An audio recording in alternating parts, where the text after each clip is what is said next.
is a first flight. 120 travelers eagerly journeying to the fascinating land of Pushkin and Tolstoy, Peter I and Peter Tchaikovsky, as well as ancient churches with golden crosses twinkling in the sun. It's 8 hours by air. We flew directly over the North Pole. Hours filled with friendly conversation, eating, and anticipation. Leningrad and clouds from the Gulf of Finland greeted our arrival, as well as officials of Intourist who were at the airport to mark this inaugural flight. Anchorage to Leningrad, a new and more direct polar flight to this gateway city. This is the new modern Leningrad Hotel, located on the historic Neva River, a few miles from the Gulf of Finland. I found it easy to spend time here, learning the taste of the many new foods that would be featured during the 15-day tour. The meals excellent, and the service delightful.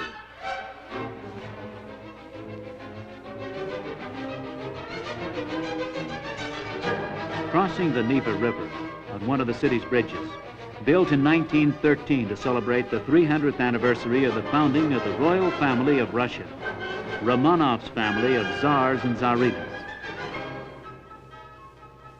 This equestrian statue of Peter the Great, it symbolizes the merits of Peter the Great. His right hand points to the Neva River and the Gulf of Finland, which the Tsar took control from Sweden. This is the Peter and Paul Fortress. The first Tsar himself took part in its design. He controlled the moving of ships from here, and over the years it has also served as a prison.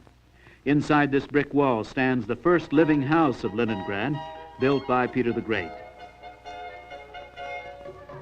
This is the main entrance to the Mosque of Leningrad, built by the Russian architect Kretinsky, modeled after the famous mosque of Gur-Imir of Samarkand. It is used by the many Tartars who were first brought here in the reign of Peter the Great as workers to build the city. One of the many drama theaters built after the Revolution and dedicated to the youth. That's why it is called the Theater of Komsomol. Construction of St. Isaac's Cathedral lasted for 40 years and required the toil of 460,000 serfs. It cost 23 million rubles in gold, and the French architect Montferrand used more than 880 pounds of pure gold to decorate it inside and out. The Yellow Palace belonged to the Russian nobleman Yusupov. He was very rich and with many palaces throughout Russia. And this one is the very place where Rasputin was killed and his body was thrown into the water of the Moika River. This is Theater Square and the leading opera house of this country, called Kirov's Theater. The Cathedral of St. Nicholas, built in the last century by the order of Elizabeth I, by the Russian architect Sevenki Vichinsky, a pupil of the famous Italian architect Rostrelli. The style became known as the Elizabethan style. The Cathedral of Holy Trinity by Stasov was commissioned especially for the rich officers of the Royal Army, and the most generous of the generals are buried here. It is the monument to Catherine the Great, the Tsarina of Russia during the last part of the 18th century. The Neva River flowing gracefully under bridges gray with age, its classical stone giving Leningrad an air of mysterious loveliness. This 150-passenger hydrofoil skims you out to the summer palace of Peter the Great in about 20 minutes. This is the summer palace called Petrovoritz, where the luxury-loving and energetic Tsar had hundreds of fountains terraced down the palace grounds, along a narrow strip of the canal to the Gulf of Finland. And here the little cottage where the Tsar could look out across the waters to Sweden. Now a place of serenity and quietness, completely restored from the war's destruction of 1942, when over 1.5 million people of Leningrad starved to death from Hitler's blockade and bombardment of this city. The buildings fully restored. This was Mariinsky Palace, a gilded structure built in 1839 for a daughter of Tsar Nicholas I. This is now the office of the mayor of Leningrad. Governor Egan of Alaska and Governor Evans of Washington were invited to the office of Mayor Alexander Sizov for an informal discussion of problems common to our countries.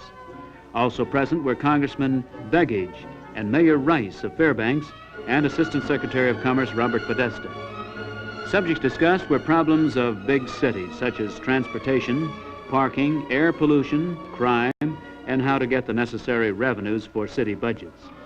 The mayor encouraged his guests to ask any and all questions, to learn about them and to know the Russians better. Leningrad, the beloved St. Petersburg of Peter the Great, built on many islands on low marshy terrain. It is crisscrossed by rivers and canals and linked by 366 bridges. The French and Italian architects planned the city with wide avenues, parks, and squares. Millions of people ride the streetcars and subways every day. The cost to ride this trolley from one end of the city to the other is 3 cents.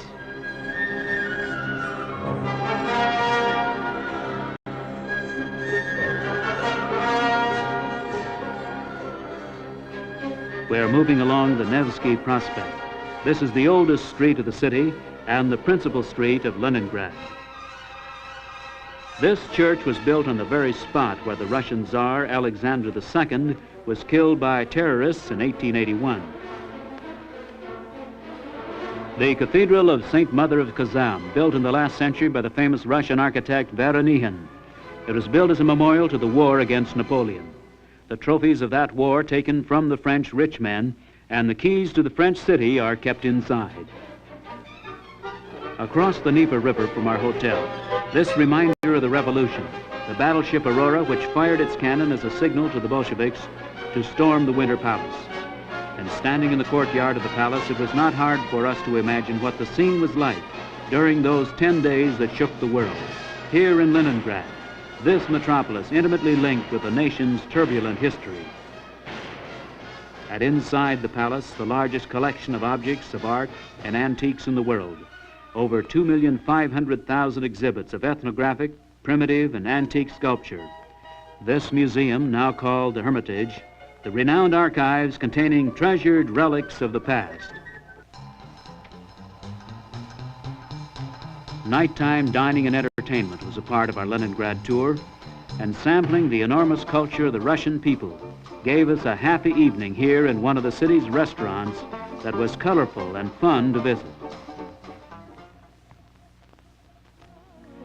And so we saw Leningrad in sunshine and shadow, St. Petersburg of Peter the Great, sometimes called the Venice of the North. And we began to understand what Charles F. Willis Jr. meant when he said, travel is one of the best ways to bring about better understanding between countries.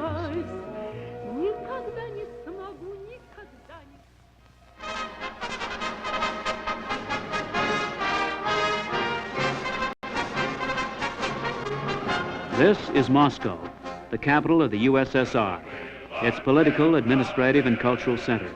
It is the capital of the largest of the Soviet republics, which constitutes the Union of Soviet Socialist Republics. This hotel, the Russia, has 6,000 beds, one of the largest hotels in the world. The first mention of Moscow in old Russian chronicles dates back to the year 1147. And as I stood here in Moscow, I had a sense of mounting excitement as I thought of Leo Tolstoy as a young lad saying on his first visit that he experienced a new excitement beyond his wildest dreams.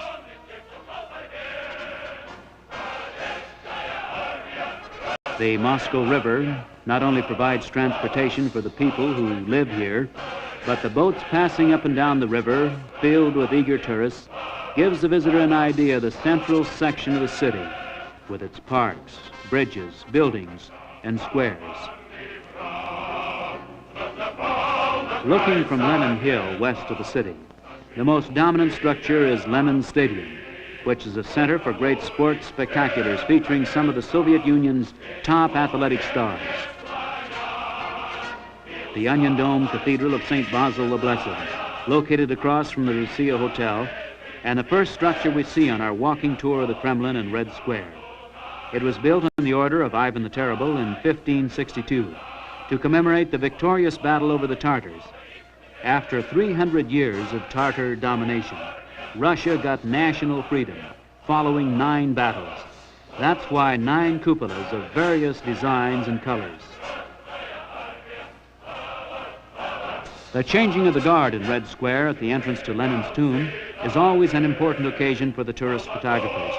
On days when the tomb is open to visitors, even in winters, rain or snow, long lines of people stand for hours waiting for an opportunity to view the remains of Vladimir Ilyich Lenin, leader of the Russian Revolution in 1917 and founder of the Union of Soviet Socialist Republics.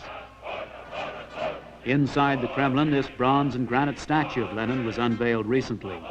The revolutionary leader lived and worked inside the Kremlin only about 5 years.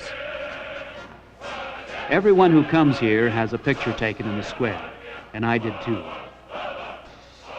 Alexandrovsky Garden, which extends along the Kremlin wall, and here a monument to those who perished in the war against the Nazi invaders. On the day of my visit, a Russian movie crew was in the process of making a film, and these are some of my pictures of what was taking place.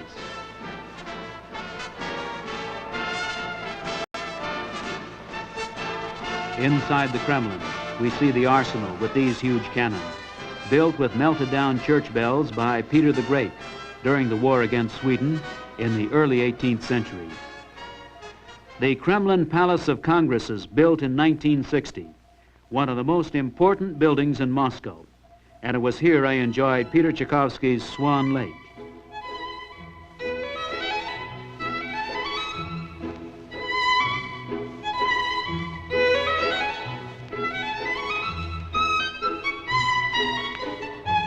The Cathedral of the 12 Apostles stands nearby.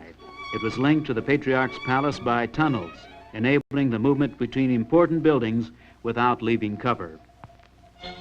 The Tsar's bell from the 18th century, the belfry of Ivan the Great. It served as a watchtower when it was built in 1508, and in the days of Boris Godunov, it was extended to its present height. It suffered an explosion in 1812 when Napoleon tried to destroy it. According to Tolstoy, Napoleon said when he saw the city of Moscow and was taking it for his prize, "This Asiatic city with its innumerable churches, she lies at my feet, her golden domes and crosses flashing and twinkling in the sun." Even so, the French emperor stabled his horses in the cathedrals and he tried to destroy the towers. Moscow is a city of gardens and parks, where every year thousands of trees and shrubs are planted, with many devoted to children's activities. There are children's stores as well.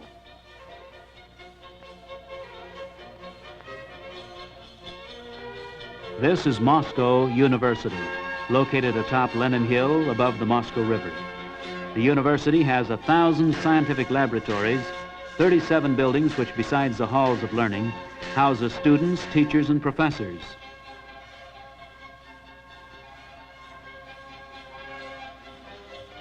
Moscow is a city of 7 million, ever growing, with the housing program completing 350 new apartments every day.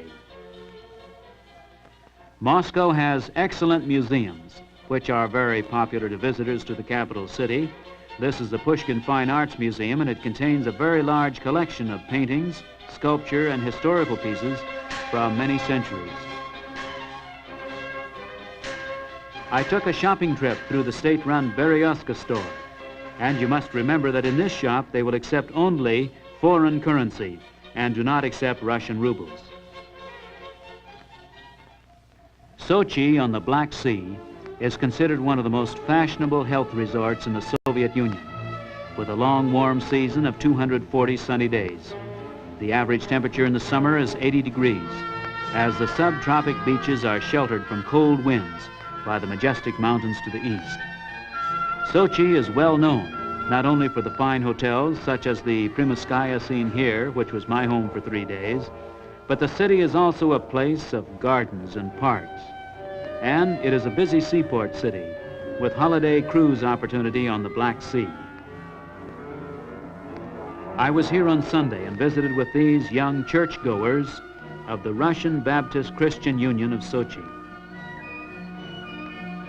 Traveling into the mountains of the Caucasus, we saw some of the most famous tea plantations of the country. And we were given the story of tea growing in Russia. The highlight of the trip was this visit to the Russian Tsar-style tea house, where we enjoyed an afternoon lunch, served in this colorful setting. This is Tashkent, the capital of the Republic of Uzbekistan in the lower Central Asian area of the Soviet Union. For many centuries, it was a hub of the caravan routes, leading from the Near East to India and China, and from Asia to Eastern Europe. Tashkent today is a modern city with many monuments. This is the Lenin Museum, recently completed. It shows a modern architecture, a style of building that contrasts sharply with the older buildings here in a land that goes back to the days of Genghis Khan. Our guide, Naila Sagindikova, told us about her life here in this third largest city of the Soviet Union. A city with many parks, fountains, and canals. This is a favorite weekend spot for Tashkenters in the summer. Created by the youth of the city, it is called Lake Komsomol.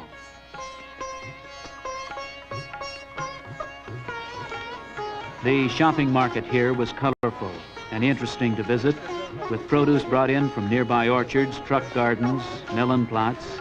The country has an abundance of grapes, apples, baked goods, as well as spices, rice, sugar, and cheap cloth. These boys were friendly and excited when I handed my camera to one of the group and asked him to take my picture, as this result shows. This is a beautiful city today. However, in 1966, a strong earthquake shook Tashkent, caused great damage to the city. More than 75,000 people were left homeless. But living out in the open temporarily, they rebuilt the city, and today it seemed completely restored. Islam, the religion taught by Muhammad, is common here in Uzbekistan. The believers overflow the mosque to occupy much of the yard. This mosque, now in Russia, a Muslim community that in days gone by grew rich and powerful with their trading post here on the caravan routes. This was one occasion I enjoyed, a very appetizing lunch out by Lake Komsomol, away from the city center. The food was some of the best I've had in my travels. The Uzbek national cuisine is very rich. The dishes are distinguished for their fine flavor, their spices, and excellent taste. And following the meal, native entertainers, the best in Uzbek dance performance.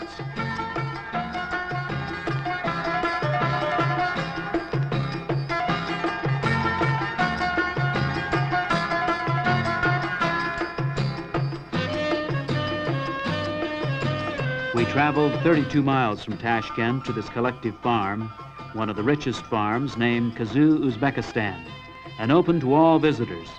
The manager of the farm, who is elected by the workers, said the farm has a population of about 1,200, and the 7,500 acres cultivates cotton, vegetables, fruit, and mulberry trees for silkworms. This collective farm has 8 secondary schools and clinics, and after the tour, we were treated to a delicious lunch of fresh fruit and vegetables. We've come now to Samarkand, less than a 1 hour's flight from Tashkent. And here is seen the exotic oriental character of the most ancient of civilizations. This big cathedral mosque was built by the great Tamerlane, who called his kingdom the center of the world. Its glistening blue dome stood out here as a visible evidence of a city, as swaying camel caravans came across the desert regions. In the center, this tremendous granite stand for the scripture, the Holy Koran, standing as a centerpiece for the entire complex. Built in 1404, the faceted blue dome of the Gor-Emir Mausoleum can be seen from afar, rising sharply against the background of the cloudless sky. Tamerlane, his 2 sons, and his grandson Ulugbek lie buried in this tomb. These outstanding architectural monuments of ancient Samarkand comprise an ensemble of mausoleums and mosques which have been built one to the other during the 14th and 15th centuries, and they testify to the high level of the arts in Central Asia, an area that has been stirring the imagination of wayfarers for many centuries. The crossroads of conquerors, Arabs, Turks, Tartar Mongols, Samarkand, ancient center of world culture. This is Irkutsk in Siberia, and across the way from the centrally located city park, we see our modern hotel. In this park, there was plenty of opportunity to get acquainted with the students of Siberia. The many college students here were eager to make friends with us and express curiosity about life in the United States. The early settlers who came here during the 18th century did so at the insistence of the Tsar, and thus this became a supply center for those who were making the long trek on foot or sled across Siberia eastward.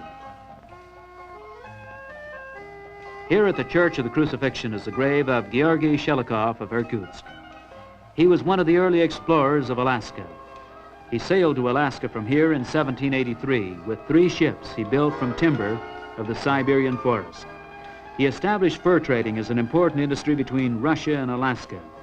This Russian explorer of Alaska is buried here, the monument to his life in the churchyard of the Church of the Crucifixion. Nearby is this museum, containing maps of the journeys of Shelikov, rough renditions of the Aleutian Islands and the coast of Alaska, and other historic evidence, all showing exploration and fur commerce that Russia was to establish in the New World. A model of the hydraulic gold dredge used here in the rich gold fields of Siberia, much like those used in Alaska. On the same street is a structure called the White House. It is remembered as the general headquarters of the Revolutionary Red Army during the 1917 revolution. It's preserved as a monument to the socialist victory in this part of Russia.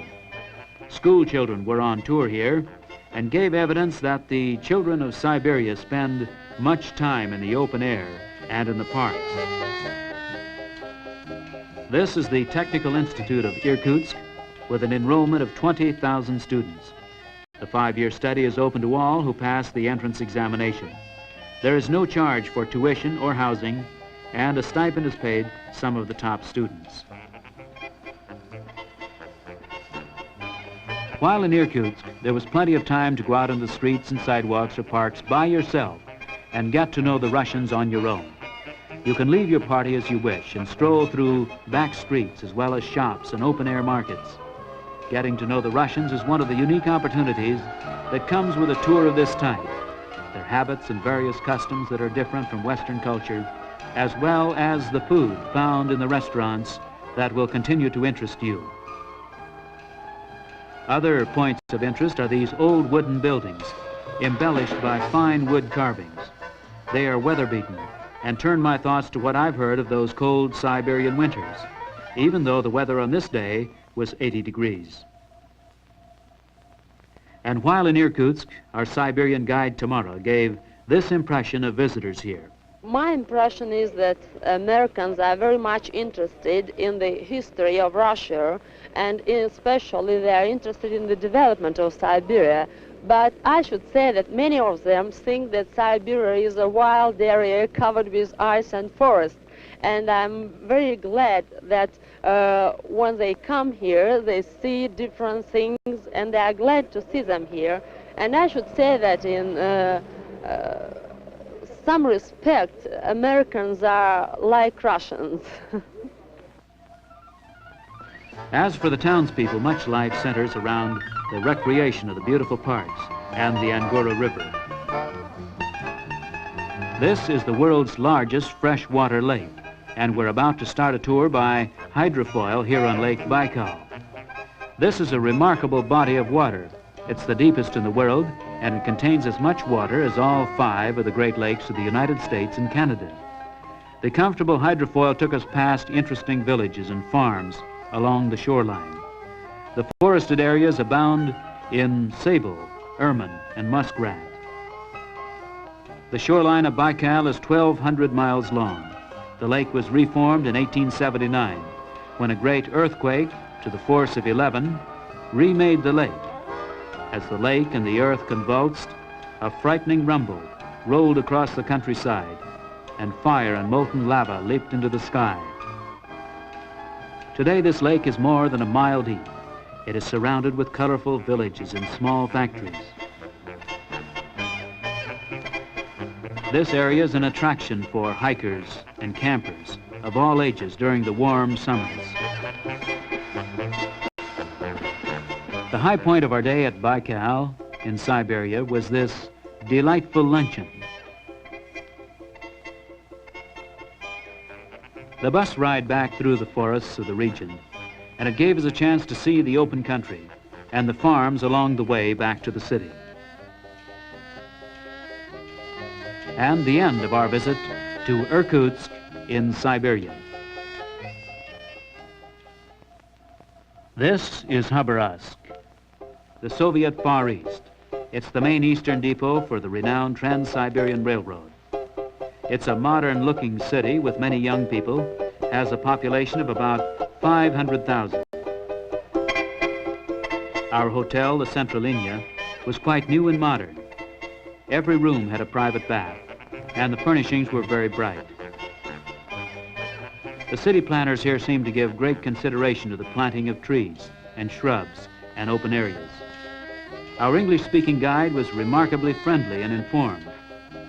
She told us about the interesting, strange, frontier-like city of 400,000. The city is 300 years old. Under a treaty in 1689, the Russians abandoned this area of the region, and it became Chinese territory. 200 years later, the Russian rule returned, and the Tsar used forced immigration to colonize the town. During our pleasure cruise aboard ship, traveling on the Amur River, we got a good view of the region, which has now become so important in that its position is on the crossroads of transportation. There was a variety of river traffic on this great waterway which flows north from here. Speedy hydrofoil ships, barges, steamers, and fishing boats. This is a transportation center and main eastern depot for the renowned Trans-Siberian Railroad. This is actually a beach scene in the Asian part of Siberia, where the temperature on this day of my visit was 85 degrees. This museum in Khabarovsk shows the early explorations by the great Russian adventurers to the coast of Alaska. Among other records in the museum is an account of their first meeting with the Athabascan Indians in Alaska near the Kiselov River. These artifacts and historical records, all reminders of the early ownership of Alaska by the Russian Tsar. In the evening, the Diesel Workers Dance Group performed for us.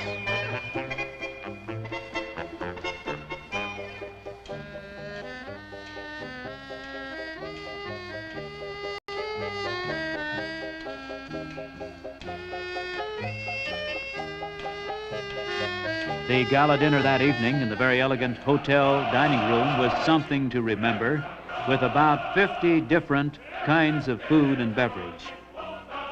And as this evening of festivities marked the end of our 2 weeks in the Soviet Union, we knew the tour would be remembered as 2 good weeks of travel adventure, enjoying the genuine friendliness of the people of the Union of Soviet Socialist Republics.